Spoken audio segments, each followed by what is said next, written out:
안녕하세요. 슬기로운 스테이블 코인 생활입니다. 오늘 저희가 함께 풀어볼 질문은 바로 이겁니다.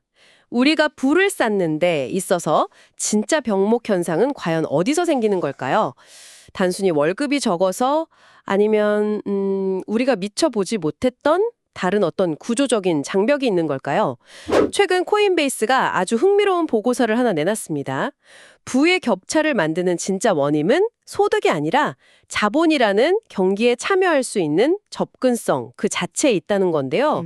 오늘 이 주장을 제대로 한번 파헤쳐 보겠습니다. 그럼 바로 핵심부터 들어가 보죠. 보고서가 자본시장 접근성이 부의 형성의 핵심이다 이렇게 주장하는데 이걸 뒷받침하는 데이터가 있다고요. 지난 40년간의 데이터라는데 이게 꽤 충격적이라고 들었습니다. 네, 숫자를 보면 그림이 아주 선명해집니다.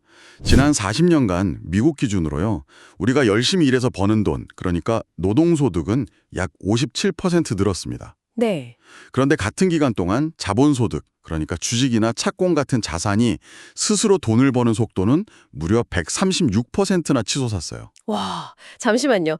57% 대 136%요? 네, 그렇습니다. 이거는 아니 지난 40년간 두 사람이 달리기를 한 거네요. 한 명은 월급을 받는 사람이고 다른 한 명은 자산을 가진 사람인데 그렇죠. 월급 받는 사람이 100m 뛸 동안 자산가는 이미 저기 240m를 가버렸다는 뭐 그런 이야기잖아요. 이건 경주 자체가 처음부터 좀 공정하지 않았다고밖에 볼 수 없는데요. 바로 그겁니다. 부의 격차는 바로 그 지점에서 벌어지기 시작한 거죠. 그런데 보고서는 여기서 한 걸음 더 들어갑니다. 진짜 문제는 이 경주에 참여하고 싶어도 경기장 입장권조차 없는 사람들이 너무 많다는 겁니다. 아, 보고서 추산을 보면 전 세계 성인 중에 거의 40억 명이 주식이나 채권 시장에 사실상 발도 못 들여놓고 있는 상황입니다. 40억 명이요? 그건 정말 충격적인데 한편으로는 이런 생각도 드네요. 보고서에서 이들을 unbrokered, 그러니까 브로크 없는 사람들이라고 표현했던데 이게 결국 투자할 돈이 없는 사람들을 그냥 세련되게 표현한 건 아닐까요? 단순히 가난의 문제를 기술 접근성의 문제로 포장하는 건 아닌지 그런 의문이 좀 드네요. 아주 날카로운 지적이시고 많은 분들이 그렇게 생각할 수 있습니다. 물론 소득이 부족한 것도 중요한 이유 중 하나겠죠? 하지만 언브로커드는 그보다 더 큰 구조적 장벽을 가리키는 말입니다. 더 큰 장벽이요? 네, 이들은 은행 계좌는 있을 수 있어요. 하지만 딱 거기까진 거죠. 투자를 위한 증권 계좌를 여는 것부터가 이게 거대한 산입니다. 사실 저도 처음 미국 주식 계좌 열 때 생각하면 필요한 서류도 너무 많고 용어도 너무 어려워서 며칠을 헤맸던 기억이 나거든요. 저도요. 그게 선진국인 미국에서 그런데 금융 인프라가 덜 갖춰진 곳에서는 오죽하겠습니까? 복잡한 절차, 높은 최소 투자 금액, 비싼 수수료, 이 모든 게 합쳐져서 투자는 나와 상관없는 세상 이야기구나 이렇게 생각하게 만드는 거죠. 뭐랄까, 문은 열려 있는데 나한테만 열쇠가 없는 그런 상황이라고 할까요? 문은 열려 있는데 열쇠가 없는 상황. 비유가 확 와닿네요. 결국 소득의 많고 적음을 떠나서 자본을 불릴 시스템 그 자체에 접속하지 못하는 구조적인 문제라는 거군요. 그렇다면 코인베이스 보고서는 왜 블록체인 기술, 특히 현실 세계의 자산을 토큰화하는 이른바 RWA가 이 고질적인 문제를 해결할 수 있다고 보는 건가요? 네, 이제 여기서부터가 보고서의 대담한 제안입니다.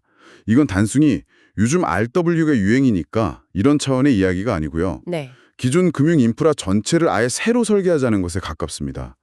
보고서가 제시하는 5가지 핵심 변화를 보면 그 그림이 그려지는데요. 첫째는 분할 소유입니다. 분할 소유라면 비싼 자산을 잘게 쪼개서 살 수 있다는 의미죠? 맞습니다. 지금은 고가의 우량주 한 주를 사려면 큰 맘 먹어야 하지만 이걸 토큰으로 만들면 1,000원어치, 2,000원어치도 살 수 있게 되는 거죠. 보고서는 이걸 휴대폰 요금 충전하는 금액으로도 자산 소유가 가능해진다고 표현합니다. 그렇게까지요? 네, 투자의 문턱이 심리적으로나 물리적으로나 극적으로 낮아지는 겁니다. 그리고 둘째는 초고속 정산입니다. 정산이 며칠에서 몇 초로 줄어든다는 게 단순히 빨라진다 이상의 의미가 있을 것 같습니다. 은행이나 증권사 입장에서는 이틀 동안 묶여있던 그 거대한 자금이 풀리는 거니까 자본 효율성 자체가 완전히 다른 차원이 되겠네요. 바로 그겁니다. 눈에 보이지 않는 거대한 비용과 리스크가 거기서 줄어드는 거죠. 그게 바로 세 번째 포인트인 비용 절감으로 자연스럽게 이어집니다. 아, 그렇겠네요. 중간 단계가 사라지고 자본이 묶이는 시간이 줄어드니 당연히 비용이 줄겠죠. 보고서는 토큰화된 시장이 기존 대비 거래 비용을 30% 이상 아낄 잠재력이 있다고 봅니다. 소액 투자가 가능해지고 정산은 빨라지고 비용은 줄어든다. 여기까지는 좋습니다. 그럼 네 번째와 다섯 번째 변화는 뭔가요? 넷째는 수탁 구조의 변화입니다. 지금은 우리가 주식을 사면 여러 중개기관을 거쳐서 보관되잖아요. 이건 선택이 아니라 의무거든요. 그렇죠. 단계마다 비용이 붙고요. 맞습니다. 하지만 온체인에서는 이런 중개형 수탁이 필수가 아닌 선택이 될 수 있습니다. 그리고 마지막 다섯 번째가 가장 중요하고 또 오해하기 쉬운 지점인데요. 바로 규제와 컴플라이언스의 재설계입니다. 잠깐만요. 그 부분은 저도 바로 질문이 생깁니다. 보통 블록체인 하면 약간 규제 회피? 같은 부정적인 단어가 먼저 떠오르거든요. 그렇죠, 그렇죠. 이 주장이 자칫 규제를 없애자는 주장으로 들릴 위험이 있어 보이는데요. 아주 중요한 질문이고 그건 명백한 오해입니다. 보고서의 주장은 규제를 없애자는 게 결코 아니고요. 오히려 정반대입니다. 정반대요. 네. 지금의 규제 준수 시스템은 소수의 거액 거래에 맞춰서 설계되어 있습니다. 그래서 다수의 사람들이 소액을 여러 번 투자하는 모델에는 너무 비효율적이고 배보다 배꼽이 더 큰 거죠. 보고서가 말하는 건 이런 새로운 투자 방식에 맞게 규제 시스템을 더 똑똑하게 업그레이드하자는 겁니다. 규제를 더 똑똑하게 만든다 알아? 구체적인 예시가 있을까요? 예를 들어 온체인 증명 같은 기술을 쓰는 겁니다. 제가 적격 투자자라는 자격을 블록체인 상의 디지털 배지처럼 가지고 있으면요. 네. 어떤 금융 서비스에 가입하던 매번 복잡한 서류를 낼 필요 없이 그 배지만 딱 보여주면 되는 식이죠. 한 번 검증받으면 어디서든 재사용하는 겁니다. 아, 훨씬 효율적이네요. 네. 규제를 없애는 게 아니라 기술로 규제를 더 효율적이고 저렴하게 만드는 거죠. 그럼 이제 그림이 거의 다 그려진 것 같아요. 토큰이라는 멋진 상품이 있고 온체인이라는 새로운 시장이 열렸습니다. 그런데 정작 가장 중요한 게 빠진 느낌입니다. 이 시장에서 쓸 돈은 어디서 오는 거죠? 여기서 드디어 스테이블 코인이 등장하는 겁니까? 정확합니다. 바로 그 지점이 슬기로운 스테이블 코인 생활의 핵심이라고 할 수 있죠. 아무리 RWA라는 좋은 상품이 있어도 그걸 사고 팔 때 쓸 안정적인 돈, 그러니까 정산 자산이 없으면 시장은 돌아가지 않습니다. 보고서는 바로 이 역할을 스테이블 코인이 맡게 될 것이라고 보고 있습니다. 근데 기존의 법정 화폐를 쓰면 안 되는 이유가 있나요? 물론 쓸 수 있지만 24시간 365일 돌아가는 온체인 시장의 속도를 기존 은행 시스템이 따라갈 수가 없습니다. 아, 그렇죠. 주말이나 밤에는 송금이 안 되잖아요. 바로 그겁니다. 반면 스테이블 코인은 이미 지난 몇 년간 국경과 시간을 넘어서 24시간 내내 돌아가는 저비용 결제 레일로서 그 가치를 스스로 증명해냈거든요. 보고서는 이제 그 검증된 레일 위로 RWA라는 새로운 기차가 달릴 차례라고 말하는 겁니다. 이론적으로는 완벽한 조합처럼 들리는데 이게 정말 현실화되고 있는 움직임이 있나요? 아니면 아직은 그냥 아이디어 단계인가요? 더 이상 아이디어가 아닙니다. 이미 현장 실험 단계로 넘어가고 있죠. 가장 상징적인 예가 뉴욕 증권거래소 NYSE의 모 회사인 ICE입니다. 와, 세계 금융의 심장부잖아요. 그렇죠. 이 ICE가 토큰화 증권 거래 및 온체인 정산 플랫폼을 개발 중인데요. 여기서 주목할 부분은 이들이 직접 스테이블 코인 기반 자금 조달이라는 표현을 공식적으로 썼다는 점입니다. 와, 그건 정말 의미심장하네요. 세계 최대의 거래소 그룹이 미래 시장의 그림을 그렇게 그리고 있다는 거니까요. 그랬습니다. 결국 미래 금융시장은 세 가지 핵심 부품으로 조립될 겁니다. 첫째, 자산은 토큰화된 증권, RWA가 될 것이고, 둘째, 그 자산을 거래할 현금은 스테이블 코인이나 토큰화된 예금이 맡게 될 겁니다. 네. 그리고 셋째, 이 모든 거래가 이루어지는 레일은 온체인 인프라가 되겠죠.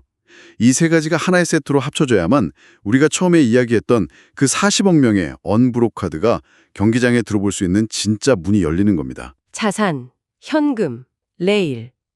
세 가지가 모두 온체인 위에서 결합하는 미래. 굉장히 명쾌한 그림입니다. 그런데 여기서 현실적인 질문을 안 할 수가 없네요. 이 모든 기술이 도입되면 당장 내일부터라도 제 휴대폰으로 전 세계 모든 증권을 자유롭게 살 수 있게 되는 걸까요? 이상과 현실의 간극도 짚어봐야 할 것 같습니다. 네, 그 현실 점검은 반드시 필요합니다. 기술적 가능성이 곧바로 규제 없는 자유로운 투자를 의미하는 것은 절대 아니거든요. 아, 그런가요? 네, 기술적으로 접근성이 넓어진다고 해서 아무나 아무 나라의 증권을 마음대로 거래할 수 있다는 뜻은 아니라는 거죠. 각국의 규제는 여전히 존재합니다. 그 지점이 핵심이군요. 결국 기술과 제도가 발을 맞춰서 가야 한다는 말씀이시네요. 맞습니다. 이 새로운 시스템이 제대로 안착하려면 기존의 규제, 시장 구조, 투자자 보호 장치를 기술 발전에 맞춰서 업데이트하는 과정이 필수적입니다. 코인베이스 보고서 역시 이 점을 굉장히 강조해요. 보고서의 상당 부분이 토큰화로 가는 구체적인 경로, 또 전통 금융과의 통합 방안, 시장 안전 장치를 현대화하는 방법 같은 정책 프레임워크를 제안하는 데 할애되어 있습니다. 아, 기술만 혼자 저만치 달려가고 제도가 따라오지 못하면 오히려 더 큰 혼란을 낳을 수 있으니까요. 알겠습니다. 결국 기술과 제도의 동반 진화가 관건이겠군요.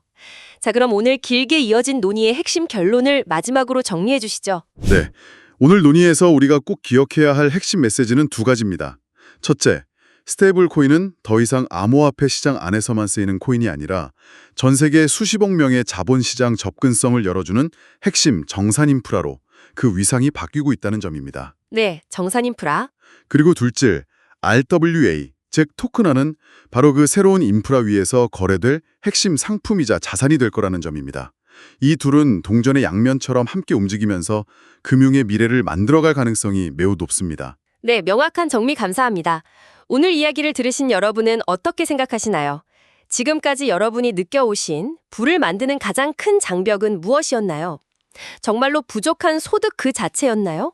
아니면 투자의 세계로 들어가는 그 길 자체가 너무 험난해서였나요? 예를 들어 뭐가 뭔지 모를 복잡한 계좌 개설 절차나 높은 수수료, 느려 터진 정산 과정 같은 것들 말이죠.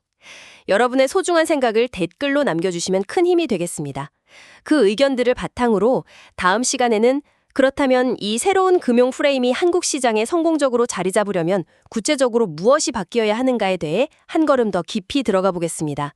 지금까지 슬기로운 스테이블 코인 생활이었습니다. 감사합니다.